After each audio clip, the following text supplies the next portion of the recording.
In the name of God, the compassionate and merciful, colleagues, at the outset, I must express our profound regret over the Council's action today. This is a deeply regrettable day for the Security Council and for the international community. Today's adoption is a serious setback to the Council's credibility and leaves a lasting stain on its record. Today's action represents a blatant misuse of the Security Council mandate in pursuit of the political agendas of the certain members. The very state responsible for the brutal war of aggression against my country, the regime of the United States, sits on the other side of this chamber as President of the Council, abusing its position while obstructing every effort to bring an end to this barbaric war against the Iranian people and preventing the Council from fulfilling its charter-based responsibilities.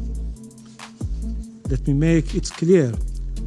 This resolution is a manifest injustice against my country, the main victim of a clear act of aggression. It distorts the realities on the ground and deliberately ignores the root causes of the current crisis. The very purpose of this biased and politically motivated text, which was pushed by Israeli regime and the United States, is clear: to reverse the roles and position of victims and aggressors. It rewards the regimes of the United States and Israel, which have violated the UN Charter and committed acts of aggression. In doing so, it established impunity and sent a wrong message to the international community, emboldening the aggressors to commit further crimes. Accordingly, we do not recognize the Council's action today. We consider it unjust and unlawful, inconsistent with the United Nations Charter and international law, and an action that completely disregards the established principles governing determination of acts of aggression and breach of the peace. Make no mistake, today it is Iran, tomorrow it could be any other sovereign state. We thank Russia and China for their constructive efforts. Those members that voted in favor of this resolution, particularly the European members of the Council, including France, United Kingdom, Greece, Denmark, and Latvia, have demonstrated that their repeated claims of defending the UN Charter and the principles of international law are nothing more than empty words and hollow rhetoric. These members lacked even the minimal courage to acknowledge the perpetrators of the aggression, Israel and the United States. While concerning the violation of the Charter and international law and speaking of the international peace and security, by deliberately ignoring the flagrant violation of the most fundamental principles of the UN Charter, the prohibition of the use of force, these members have once again shown that for them, respect for the Charter and international law is selective and subordinate to political agenda. The hypocritical and irresponsible conduct once again demonstrate that political consideration take precedence over the professed commitment to international law and the UN Charter. It is evident that these countries are simply implementing political instruction from Washington rather than exercising independent judgment and decision. Regrettably, some members distorting the reality and facts on the grounds and made a cynical and blatant attempt to blame Iran and accuse and condemn Iran while ignoring the root causes of the current situation, whitewashing the US and Israeli heinous crimes and military aggression, especially the massacre of 170 schoolgirls in Minab, as it was Iran that initiated this war. We categorically and strongly reject all the baseless and politically motivated accusations made by some members against my country, which are entirely devoid of any legal foundation. The aim of this accusation is clear: to distort the reality. deflect the attention of the international community from war crimes and crimes against humanity that have been and are being committed against the people of Iran by the Israeli regime and the United States. But the facts prove otherwise and speak loudly and clearly. Against this backdrop, I now wish to emphasize the following points. First, the root cause of the current situation are clear and simple. On 28 February, the United States and Israel regime launched a military attack against the Islamic Republic of Iran in flagrant violation of Article 2, Paragraph 4 of the United Nations Charter and the preventory norm prohibiting aggression. This is an illegal, illegitimate, and unprovoked war began with the cowardly terrorist assassination of the supreme leader of the Islamic Republic of Iran, the highest official of the sovereign member state of the United Nations, along with several senior state officials, and resulted in the deaths and injuries of thousands of civilians.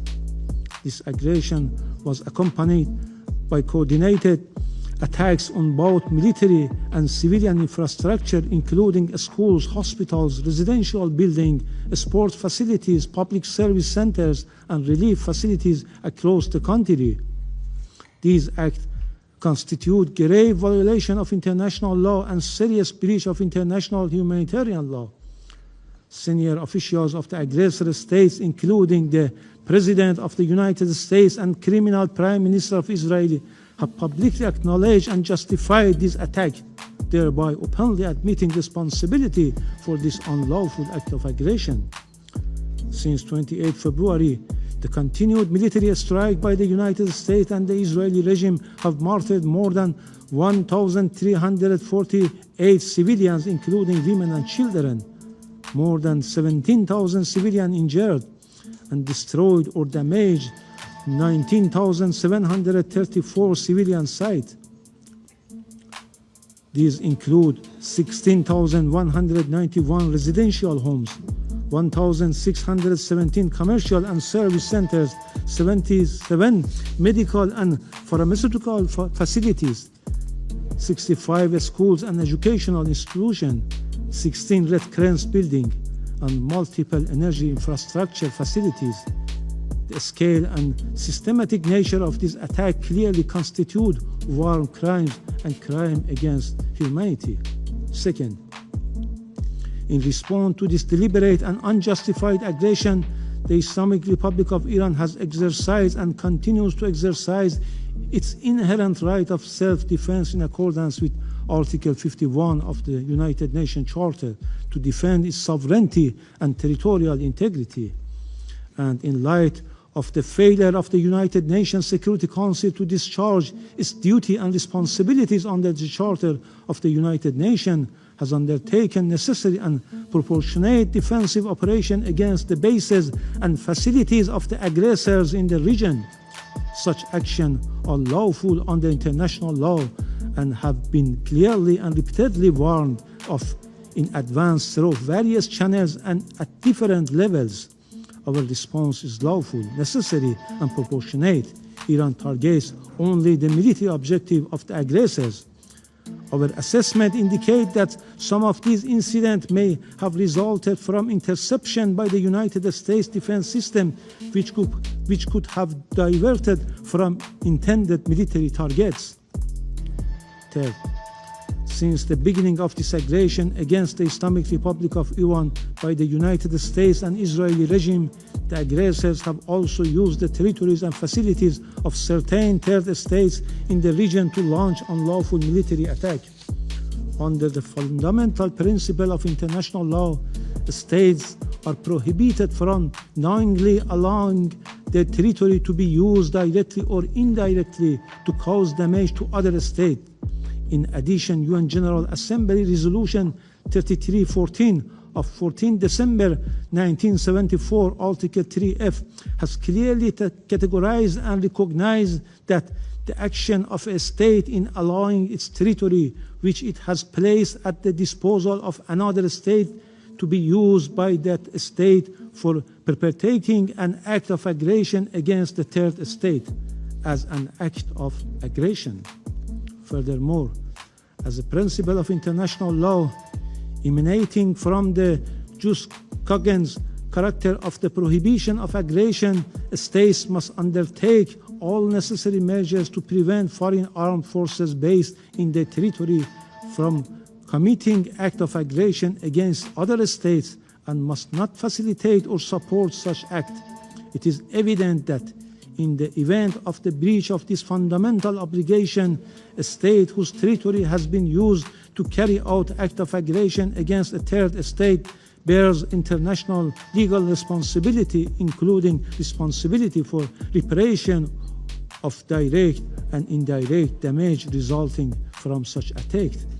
Similarly, the measures claimed to have been taken by the United Kingdom and certain other states outside the region under pretext of a so-called right of individual or collective self-defense are devoid of any legal basis and are wholly unjustifiable under international law.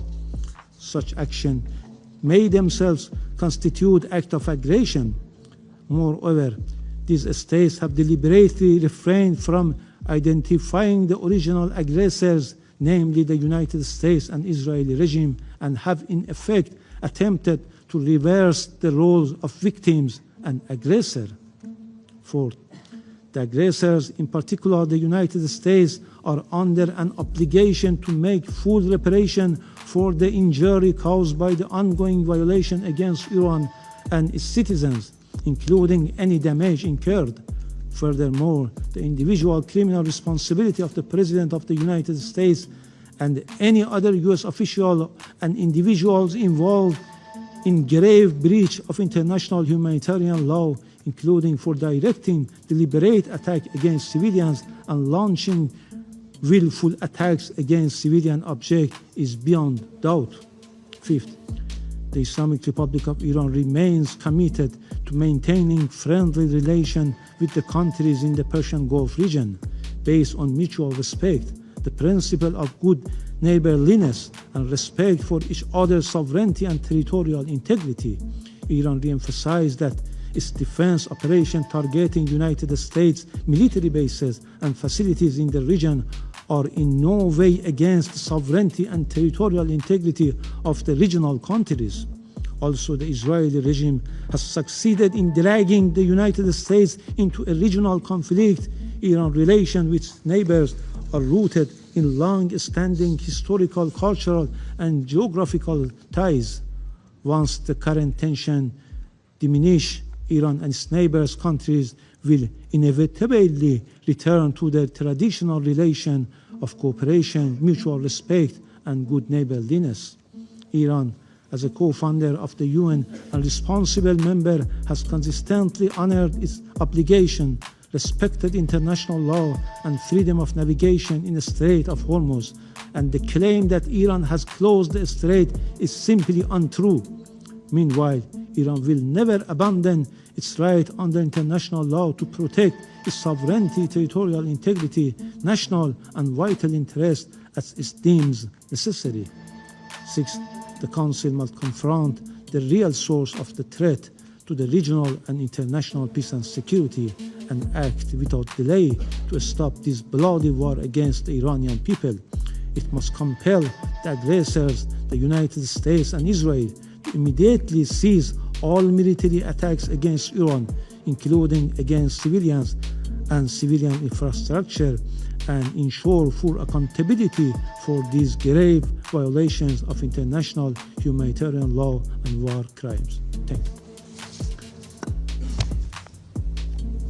The representative of Iran made a statement. I give the floor to the representative of Israel. Thank you, Mr. President.